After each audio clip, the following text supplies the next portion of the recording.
Ganda mo, te. Kahit talaga maghuhugas, mag-vlog ka. Pagtingin ko po nga pala sa aking hugasan ay napakarami na. Pasensya na nga pala sa aking boses dahil meron akong sipon. Ngayon nga pala ay sinipagan ako mag-voice over dahil nakita ko ang aking kaklase na nag-voice over habang nag-vlog siya. Pero tinatamad lang din naman ako mag-voice over. Grabe talaga pasikat mo, Rix. At yung natirang gulay nga pala sa aming kaldero siya ang corned beef. Pinakain na namin sa aming aso. Kaya dyan nagsimula na ako magsabon ng mga plato dahil gusto ko na matapos. Dahil tinatamad na naman ako mag-voice over. Tignan nyo na lang hanggang dulo.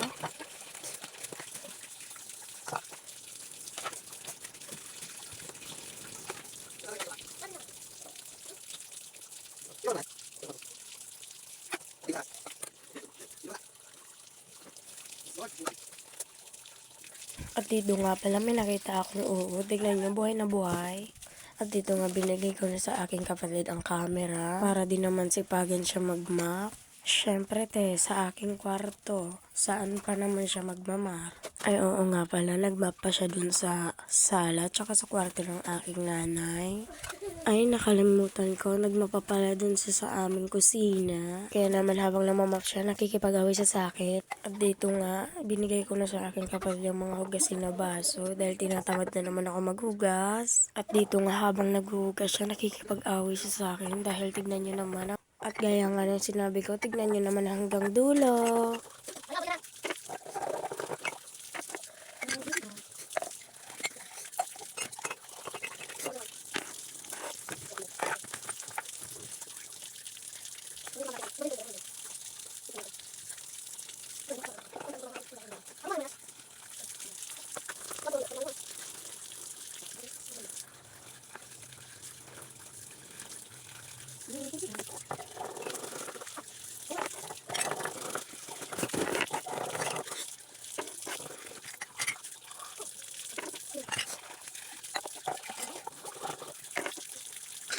At dito nga, nung naghuhugas siya ng kaldero, tignan nyo, parang sinapian siya.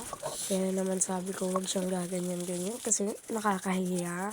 At syempre, pinasa ko sa kanya yung gawain ng kaldero.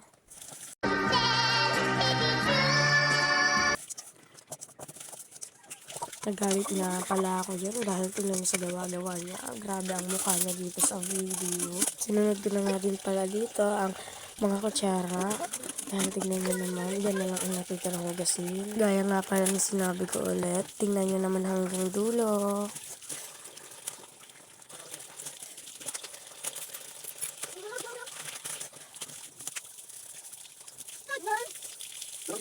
Dumating nga pala dito ang aking kuya. Tingnan nyo naman. Natago ko yung cellphone. Kaya nilipat ko na yung cellphone dito sa mesa.